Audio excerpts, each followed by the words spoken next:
En cada rincón del mundo, el arte es un puente entre culturas, emociones e ideas. Desde las cuevas prehistóricas hasta las galerías de vanguardia, el arte es el latido eterno de la humanidad. A lo largo de la historia, el concepto de humanidad ha evolucionado junto con los cambios sociales, políticos y tecnológicos. En el siglo XX, la identidad, la subjetividad y la expresión artística estaban marcadas por la lucha interna del individuo. Pero en el siglo XXI, la globalización, la tecnología y la mercantilización del arte han redefinido lo que significa ser humano. En este documental exploraremos cómo y por qué ha cambiado nuestra percepción de la humanidad. El siglo XX estuvo marcado por la introspección y la expresión personal. Movimientos artísticos como el expresionismo y el surrealismo exploraban la angustia, la identidad y la subjetividad. Sin embargo, a medida de que avanzaba el siglo, la globalización comenzó a conectar sociedades, y con ello la percepción del arte y la humanidad empezó a transformarse. Los derechos humanos incluyen el conocimiento de la cultura e incluyen el disfrute del arte, y es algo de lo que nos olvidamos. Poder acceder al arte es importante para las personas, y a veces creemos que acceder es simplemente pues, que los museos estén baratos, o que sean gratuitos, o que haya programas en la televisión que podamos ver también sin pagar, y eso es cierto que también es poder tener acceso al arte, pero no solo eso es acceso al arte. Acceso al arte es poder entender lo que han dicho los artistas y las artistas de otra época y poder comprender exactamente de qué va el arte. Os pongo un ejemplo muy sencillo. Si pensásemos que tener acceso a la literatura es tener un audio donde una persona lee poesía japonesa que no podemos entender, pues es un acceso parcial, es un acceso que no nos sirve del todo. No entendemos el mensaje. Eso en realidad no es accesibilidad a la literatura japonesa. Lo mismo sucede con el arte en realidad, si lo pensáis. Creemos de manera innata que el arte es comprensible para todo el mundo, y eso no es cierto. Creemos de manera innata, espontánea, que entendemos la mayoría de las obras de arte que vemos, y eso tampoco es cierto. En realidad podemos identificar algunas, los cuadros más famosos, supongo que más o menos todo el mundo sabe cómo es el Guernica de Picasso o cómo son las Meninas, pero eso no significa que entendamos las Meninas, significa que podemos identificarlas y que por intuición hay una serie de cosas dentro de ese cuadro que entendemos o creemos que entendemos. Hay un ejemplo que para mí es muy evidente en este sentido, y es el Bosco. Supongo que conocéis al Bosco y conocéis seguramente el Jardín de las Delicias. La mayoría de la gente que va a ver el Jardín de las Delicias va a verlo como quien va a ver una película de Disney o de Pixar, para ver los muñequitos divertidos, muy bonitos, que pintó el Bosco. Mira qué simpático este, mira qué pico más extraño tiene ese, mira qué grotesca es esta figura. Y a mucha gente le parece que es un cuadro fantástico para explicar a los niños y a las niñas el arte, cuando en realidad el Bosco lo que quería era meternos miedo y decirnos, el mundo es terrible si no te comportas como debes. Eso es un problema, porque no es un problema que nos guste el Bosco, pero es un problema que hemos perdido el enganche y la conexión con cómo pensaba la gente de la época del Bosco y cómo pensamos en nuestra época. Ahí es donde entra la historia del arte, o por lo menos eso es lo que a mí me interesa de la historia del arte y de lo que yo hago, poder recomponer ese lazo y volver a conectar la época en la que se hicieron las obras de arte con la época presente.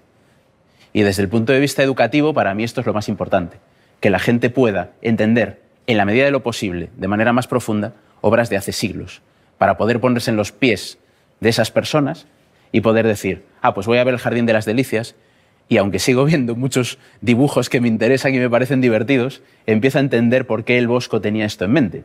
Y empiezo a entender por qué las personas de aquella época, cuando veían este cuadro, lo que veían aquí era una advertencia.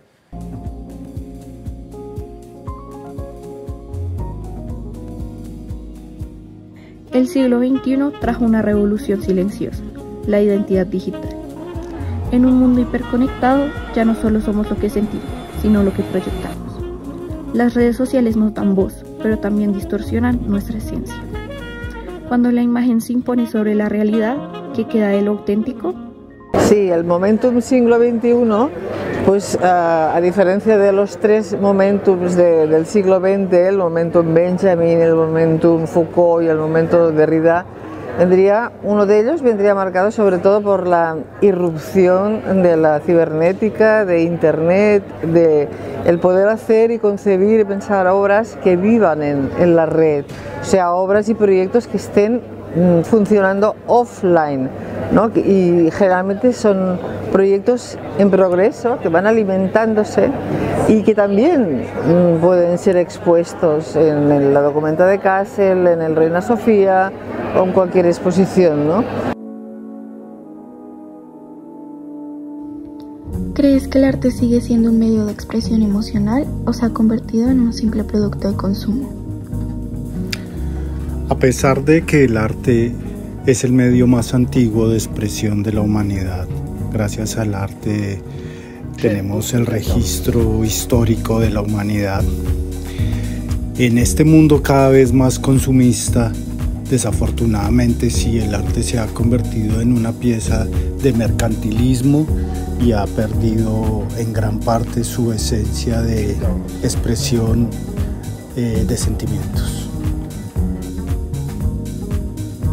¿Cómo imaginas el futuro del arte en un mundo cada vez más digital y comercial? Desde hace ya casi un siglo han estado intentando matar las expresiones artísticas como tal de pintura, escultura y el arte convencional que conocemos. Lo han intentado convertir en otras expresiones. Y el tema digital, pues, que cada vez ha tenido más y más fuerza, es muy difícil que desplace por completo el arte pictórico como lo conocemos. ¿Qué emociones o ideas intentas transmitir en tus obras? Pues yo con mi trabajo busco crear sentimientos como la mayoría de artistas que intentamos hacerlo. Sentimientos de agrado o de desagrado, pero sobre todo lo que yo estoy buscando con mi trabajo es generar una protesta, crear una conciencia ambiental. Todo mi trabajo está producido con reciclaje, con materiales que mezclo y combino y los transformo y los convierto en arte. Entonces yo estoy buscando que la gente se dé cuenta que lo que llaman basura o materia prima, que la transforman en basura combinándola con desechos, son materiales que se pueden reutilizar y se pueden transformar en arte y hacer algo por nuestro planeta. Un granito de arena que ayuda a mitigar todo el tema de la contaminación y el desgaste de recursos naturales. ¿Consideras que el arte ha sido históricamente una forma de expresar emociones profundas? Evidentemente el arte transmite muchas emociones, claramente, pero yo diría que el arte en particular es el termómetro histórico de la humanidad. Gracias al arte podemos saber cómo han vivido las diferentes comunidades, los pueblos, los diferentes momentos de la humanidad, desde los hombres de la caverna que pintaron pues todo su quehacer y su día a día lo pintaron en las cuevas, como en la cueva de Altamira, y bueno, en fin, todas esas maravillas que existen en las diferentes cuevas y sitios donde hay pictogramas y petroglifos y toda la historia de la humanidad. Y así a través del tiempo se ha ido plasmando con el arte qué piensa la humanidad, en qué está la época, pues que la religión era la que mandaba en este planeta y solamente los artistas podían pintar temas religiosos y el arte estaba destinado únicamente pues para las iglesias y los clérigos y el Vaticano en general. Después ya vinieron otras corrientes y otros movimientos que dejaron que la expresión del arte fuera la cotidianidad y empieza a mostrarse el día a día de las gentes, lo que hacen. Y bueno, hoy en día lo que vemos de arte quizás es la muestra o el espejo de la locura en la que estamos viviendo, del mundo tan caótico en el que nos está tocando vivir. Y bueno, el arte claramente lo está plasmando y nos lo deja ver.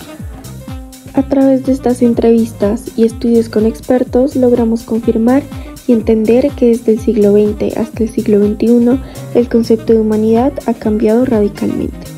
La introspección individual dio paso a una identidad digitalizada, mientras que la expresión artística se convirtió en un producto de mercado. Pero la humanidad sigue en constante evolución y quizás el desafío de nuestro tiempo sea redescubrir nuestra esencia.